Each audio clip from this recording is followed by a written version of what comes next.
أحب الوفاء بشتى الصور. बिस्मिल्लाहिर्रहमानिर्रहीम मुहतरम हजरात ngasi aikoina nainagadori ba topic asisu maru aiba topic aigi isagi nupidagi migi nupidana henna pamlibasi amasung henna nungsiribasi kari maramgino amasung aigi thamoi asi Allah amasung rasul asi nungsiba phaudribasi kari maramgino amal ibadat tawningba phaudribasi kari maramgino haibeki matangdaneba ngasi aikoina khannagadori basi मोहतरम दोस्तों अखोइना नुपी थीरबा मतुंगदुदा अइगी नुपीसी ख्वाइदगी मसक फजबी नुपी ओइरगसु मीगी नुपीनेबा अखोइना पामलिबसी अमसुंग नुंगसिरिबसी मसी करी मरमगिनो मसीगी मतांगदा यामना ममिंग चतपा उर्दूगी प्रभाव अमा लैये अदुगी अर्थ अइगी इचासी पूरी दुनिया सिदा लैरिबा मिसक खुदिंग मक्तगी ख्वाइदगी हेना थीबा ख्वाइदगी हेना फत्तबो इसनोबा अइगी इचासीना ख्वाइदगी हेना नुंगसिगनी असुमना अइगी नुपीसी पूरी दुनिया सिदा लैरिबा नुपी मयाम सिंगसिदगी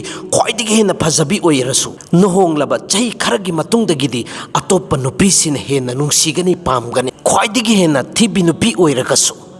मसी करी मरमगिनोबा मरम अनी लैगनेबा मोहतरम दोस्तों मरम अम्मना नुपीगी मैकैदगी अदुगा मरम अम्मना अखोइ नुपागी मैकैदगी ओये मोहतरम दोस्तों फजबा हाइबा पोसक असे अल्लाह न सुपामी अदुगा रसूल न सुपामी असुमना इंसान मेबा अखोइसु फजबा पामदबा मिसक अम्मा फोबा लैते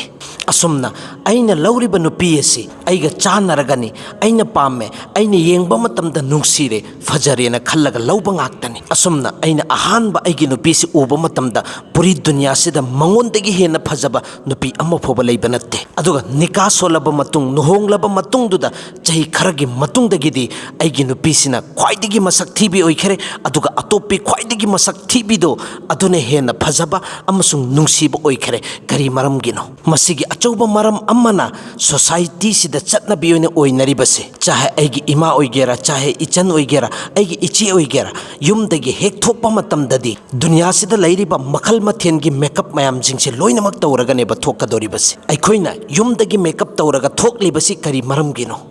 अतोपा नुपासिंगसिना येंगलकपा मतमदा यामना फजना निंगथीजना उनंगाइगिदमक्ता असुमना अइगी नुपीसिसु युमदगी हेक थोकपा मतमददी दुनिया पुन्नमक्की मखल मथेनगी मेकअप सिंगसिनेबा तैरगा चटलिबसे अदुगा युमदा लैबा मतमददी अइ अदुगुमलबा अमल अकाई फुद्री हद्रीदनेबा लैरिबसे अइगी इपुरोइबसिना लंगफाइदगी थबक अमा चटलुरा मतुंगदा हलकपा मतमदा अदुगी हलत्ता उरगदी जितना अइना नुंगसिगदबा पामगदबदो अदु ओइररोयेबा असुमना शरीयतना इजाजत पीरिसि सुमना खकी अइगी इपुरोइबगी ममांगदा मेकअप तौबा डेकोरेट तौबा सजाइबा फजहन भाइबसे सुमना खकी अइगी इपुरोइबगी ममांग खक्तनेबा अतोप्पा नुपागिनेना खल्लगा युमदगी थोकपदा अइखोइना मेकअप तौरबा अदुइ तारगदी मागी मथक्ता अल्लाहगी मैकैदगी लानतनेबा जैसे अइना मपानदा थोकपा मतमदा अइना सिगी ड्रेस से सेटलगदी असुमना मेकअप तौरगदी अतोप्पा नुपासिंगसिना येंगबा मतमदा नुंगसिगनेना खल्लगा नुंगसिगनेना खल्लिबा अदुमैना अइना युमदा लैबा मतमदा अइगी इपुरोइबदुना लाकपा मतमदा सिगी ड्रेस से सेटपा अदुगा सिगी थबुकसे तौबा मतमदा महाकना नुंगसिगनेना खल्लबा महाके अवाबा नुंगाइतबा पुन्नमक कोक्थोखरगा नहाकपु नुंगसिगनेबा मसिदा नुपा अइखोइगी असोइबा लैतबा नत्ते अचौबा असोइबनेबा अइखोइगी सुलैरिबसी मसि अइखोइना खन्थगदबने असुमना नुपा अमा लैरमेबा हाइरिबा नुपासिना अदुगुमलबा आलिमे दीन बुजुर्ग अमगी मनाक्ता चटलगा शिकायत तौरमेबा महाके मसलादु बुजुर्गसिगी ममांगदा थमम्मे अदुगा हेरमेबा हजरत नहाके मनाक्ता इना लाक्लिबसी अइगी अवाबा नुंगाइतबा परेशानी ओइबा पोसक अमा लैरे मसला अमा लैरे सिगी मसला से नहाके ममांगदा थमगे नहाकना सिगी मसला से बु हल तौबिगनेना खल्लगा लाइबनी महाकना हाइरिबसी तसेंगनमके अइगी नुपीसी अइना अहानबा उबा मतमदा पूरी दुनिया सिदा ख्वाइदगी महाओंदगी हेना फजबी नुपी अमा फोबा लैते अदुगा महाका अइगा निका सोनबा मतमसिदा महाकुंबी फजबी नुपी कया अइगी मांगदा उखी असुमना महाका अइगा निका सोलिसी चही कया हौखरे हुजिक अइगी हालत्ता लैरिबसी अइगी नुपीसी सिदगी मीगी नुपीसिदना हेना नुंगसिबा अपाम्बा फाउरिबसी करी मरमगिनो हाइबदी अइगी नुपीसिना ख्वाइदगी मसक थीबी ओइखरे ख्वाइदगी फजबी ओइरमबदु अदुगा अतोप्पा नुपी ख्वाइदगी थीबी नुपीदो अदुने हेना फजबा अदुने हेना नुंगसिबा मालकले सि करी मरमगिनो बुजुर्गसिना खुमला इबसी तसेंगना मकिन हाके वफमसिदि यामना अंगकपा वफमने ꯑꯗꯨꯒ ꯑꯃꯛꯀ ꯕꯨꯖꯨꯔꯛꯁꯤꯅ ꯍꯥꯏꯔꯛꯏꯕꯁꯤ ꯁꯤꯗꯒꯤ ꯍꯦꯟꯅ ꯑꯉꯛꯄ ꯋꯥ ꯅꯪꯉꯣꯟꯗ ꯍꯥꯏꯌꯨꯔꯥ ꯕꯨꯖꯨꯔꯛꯁꯤꯅ ꯃꯉꯣꯟꯗ ꯍꯥꯏꯔꯤꯕꯁꯤ ꯄꯨꯔꯤ ꯗꯨꯅꯤꯌꯥꯁꯤꯗ ꯂꯩꯔꯤꯕ ꯅꯨꯄꯤ ꯄꯨꯝꯅꯃꯛ ꯑꯁꯤ ꯅꯍꯥꯛꯀ ꯅꯤꯀꯥ ꯁꯣꯜꯂꯕ ꯑꯗꯨ ꯑꯣꯏꯔꯁꯨ ꯁꯣꯔꯣꯛ ꯁꯌꯥꯗ ꯀꯣꯏꯆꯠ ꯆꯠꯂꯒ ꯀꯣꯏꯉꯥꯎ ꯉꯥꯎꯔꯒ ꯂꯩꯔꯤꯕ ꯍꯨꯏ ꯑꯁꯦ ꯑꯁꯤꯅ ꯅꯪꯒꯤ ꯅꯨꯄꯤ ꯃꯌꯥꯝꯁꯤꯡꯗꯨꯗꯒꯤ ꯍꯦꯟꯅ ꯅꯨꯡꯁꯤꯒꯅꯤ ꯕꯨꯖꯨꯔꯛꯁꯤꯒꯤ ꯃꯆꯤꯜꯗꯒꯤ ꯃꯁꯤꯒꯤ ꯋꯥꯐꯝꯁꯤ ꯍꯥꯏꯔꯛꯄ ꯃꯇꯝꯁꯤꯗ ꯅꯨꯄꯥꯁꯦ ꯑꯉꯛꯄ ꯑꯃ ꯆꯜꯂꯦꯕ ꯑꯗꯨꯒ ꯍꯥꯏꯔꯤꯕꯁꯤ ꯍꯖꯔꯠ ꯑꯩꯅ ꯍꯪꯂꯤꯕ ꯋꯥꯍꯪ ꯑꯁꯦ ꯑꯁꯦꯡꯕꯅꯤ ꯐꯥꯒꯤ ꯇꯧꯕ ꯅꯠꯇꯦ ꯑꯩꯅ ꯍꯪꯂꯤꯕ ꯋꯥꯍꯪ ꯑꯁꯤꯗ ꯅꯍꯥꯛ ꯅꯨꯡꯉꯥꯏꯇꯕ ꯐꯥꯎꯔꯕ꯭ꯔꯥ ꯕꯨꯖꯨꯔꯛꯁꯤꯅ ꯍꯥꯏꯔꯛꯏꯕꯁꯤ ꯅꯨꯄꯥ ꯑꯩꯁꯨ ꯑꯁꯦꯡꯕꯅꯤ ꯄꯥꯎꯈꯨꯝ ꯄꯤꯔꯤꯕꯁꯤ ꯇꯁꯦꯡꯅꯃꯛꯀꯤ ꯃꯁꯤꯒꯤ ꯑꯁꯜ ꯄ꯭ꯔꯣꯕ꯭ꯂꯦꯝ ꯂꯩꯔꯤꯕꯁꯤ ꯅꯨꯄꯤꯗ ꯅꯠꯇꯦ ꯅꯨꯄꯤꯁꯤꯡꯒꯤ ꯃꯔꯥꯜ ꯅꯠꯇꯦ ꯖꯕ ꯏꯟꯁꯥꯟ ꯃꯤꯑꯣꯏꯕꯒꯤ ꯊꯃꯣꯏꯁꯤ ꯄꯦꯟꯊꯣꯛꯄ ꯉꯝꯗ꯭ꯔꯕ मागी थमोई की मिहौबसिना सुम हेंगलआबा अल्लाह अमसुंग रसूल की नुंसीबा मागी थमोई सिदेगी थोखरबा अल्लाह की अकीबसु मागी थमोई मनुंग सिदेगी थोखरबा गैर मेहरम द येंबगी हैनबी सि थदोक्त्रबा मीगी फत्तबगी मैकैद येंबसि थदोक्त्रबा अतोप्पा नुपीद येंबगी हैनबी थदोक्त्रबा अदुई तारगदी मागी ममित की अपेनबसे कबर की लेबाक नत्तना पेलहनबा ngамmoy बुजुर्गसिना नुपासिदा अमक्का हायरिबसि नुपा तसेंगनमक्की नंग नसागी मिएंग चुमदबगिनी नंगी नसागी मिएंगसी नंग नसागी कंट्रोल द थमद्रबा अदुई तारगदी नपुंची चुप्पसिगी हालत अदुम लैगनी अदुगा अमक्का बुजुर्गसिना हंगिबसि नुपा नंग अमक हल्लगा नंग नसागी नुपीसिबु पुरी दुनियासिदा लैरिबा मिसक खुदिंगमक्तगी ख्वाइदगी नुंसीजबा पाम्बरा नुपासिना हारिबसि तसेंगनमक्की अदुगी वफमदुमक पाम्बगिनी ऐसे नाहक्की मनाक्ता लाक्लिबसि बुजुर्गसिना हारिबसि अदुई तारगदी नाहक अमल अमखक्तंग तौसिनेबा ngasi haiba numit asidagi nang atopa nupida kaidaunungda yengdaba nang nasagi mitengsi nasan hifazat tawraga thamba nasana control tawraga thamlaba adoi taradi amak hallaga puri dunya sida lairiba nupi mayam singsidagi nang nasagi nupi sina khwaidigi hena nungsirakani khwaidigi hena phajaba oirakani तसेंगनमक्की ऐगी नुपी सिदी अल्लाह ताला ना पुंसी चुप्पगी दमक्ता ऐगी दमक्ता हलाल ओइरगा थमखरबने अदुगा अतोप्पा नुपी सिंगसी ऐगी दमक्तदी हराम नेबा असुमना ऐगी थमोइसी पेंथोक्पा ngamdraba aina gunagi thabuk tawribasi thadoktraba adoi taragadi halal oiba posaksi pamla aroi amasung nungsira aroi aduga haram oiba posak to neba aina pamgadoribasi nungsigadoribasi aigi thamoisina adugumlaba phattaba thabuk aduneba khoidagadoribasi मसीदी दुनिया की दस्तूरनी अइना अफब थबुक से तौद्रबा फत्तब थबुक से तौबगी हैनबी लैखरबा अदुई तारगदी जब तक की फत्तब थबुक तो तौद्रि भौबा अइगी वखलसु लैताफम खंगलोय अदुगा अइगी थमोई सिसु शांति ओइबा ngамmoy असुमना भंगी नुपा मा लैरमेब भंगी हारिबसी अदुगुमलबा खोंगबानदा लुपालदा यामना फत्थौती सेंगबा टॉयलेट सेंगबा संथी सेंगबा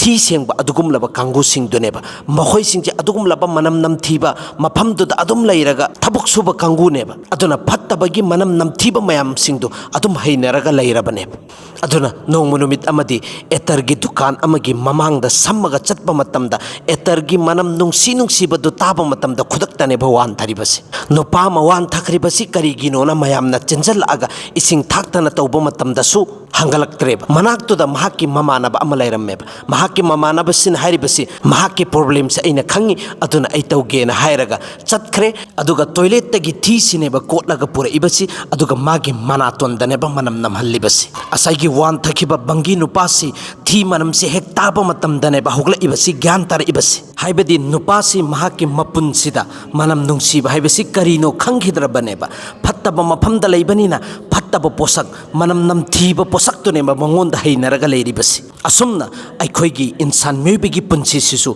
जब तक की फत्तबा थबुक से तौरी फौबा मंगोंदा फत्तबा थबुक सिगी हैनबी अदुम लैगनी फत्तबा थबुक सिदा अतुम तौनिंगगा लैगनेबा अफबा थबुक मागी थमोइसिना कैदुनुंगदा तौनिंगबा पोय मोहतरम दोस्तों तसेंगनमक्की अखोइ इंसान पुन्नमक असि अल्लाहना सेमबनी इंसान की थमोइ मनुंगसिदा इंसान की सिस्टम सिदा गुनाह तौनिंगबगी अपाम्बा पोसक अमसु अल्लाहना हप्सन खरबनेबा गुनाह सुक्सोइ सोइदनमक्की तौनिंगनी हर एक इंसान खुदिंगमक नबी की अतोप्पदा लोइनमक फत्तबा गुनाह से लोइनमक अरानबा से लोइनमक तौरिबा ngakतनी अदुनेबा हदीस पाकता हारिबसी कुल्लु बनी आदम खताउन व खैरुल खताइन तव्वाबुन आदम की मचामसु इंसान में पुनमक असे लोइनमक खतागारनी गुनाहगारनी गुनाह लोइनमक तौगनी अरानबा लोइनमक तौगनी अरानबा तौरिबा मी सिंगदुगी मनुंगदगी अल्लाहना ख्वाइदगी ख्वाइदगी पामजबा नुंसीजबसे गुनाह तौरबा मतुंगदुदा खुदक्ता तौबा तौबसिने अदुना अखोई गुनाह तौनिंगबा पोकनेबा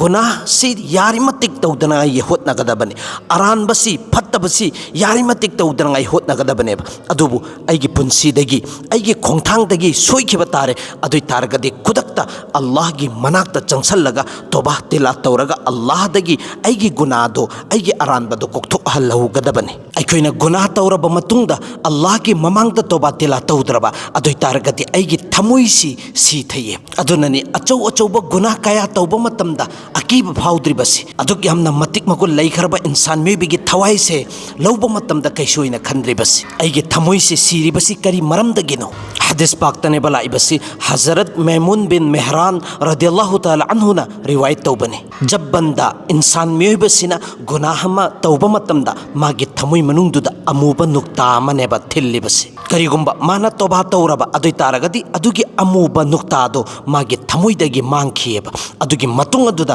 अमका माना गुनाहसी तौरेने तौबा तौद्रिङैदा अदुइ तारगदि अनि सुबा नुक्ता अमका मागी थमुइ मनुंगसिदनेबा थिल्लिसे असुमना बंदासिना गुनाहसे अदुम तौरगा लैरेबा तौबासे सुक्तौ तौद्रेबा अदुइ तारगदि मागी थमुइ मनुंगसे अमुबा नुक्तासिना पुंथन थल्लेबा मागी थमुइ मनुंगसे पुमु मुहल्लेबा सिगी मतुंगदगिदि अफबा थबुक असिबु मागी थमुइसिदा कैदोंनुदा चंगारोय अचौ अचौबा गुनाहगी थबुक अचौ अचौबा फत्तबा थबुक तौबा मतमदा कैसोइना खल्लारोय असुमना अखोइगी थमुइसे मुसनबगी खुदम अहुमनेबा लैरिबसे अहानबा खुदमसिना अइगी थमुइ मनुंगदा अकीबा तुजुंगबा यावबदो लोइनमक खतम तौगनेब जब इंसान में अमा गुनाह सुक्तौ तौद्रिबा गुनाह अमा तौबा मतमदा मागी मकुक मथक्सिदा चिंगमुक चावबा पोटलुम अमा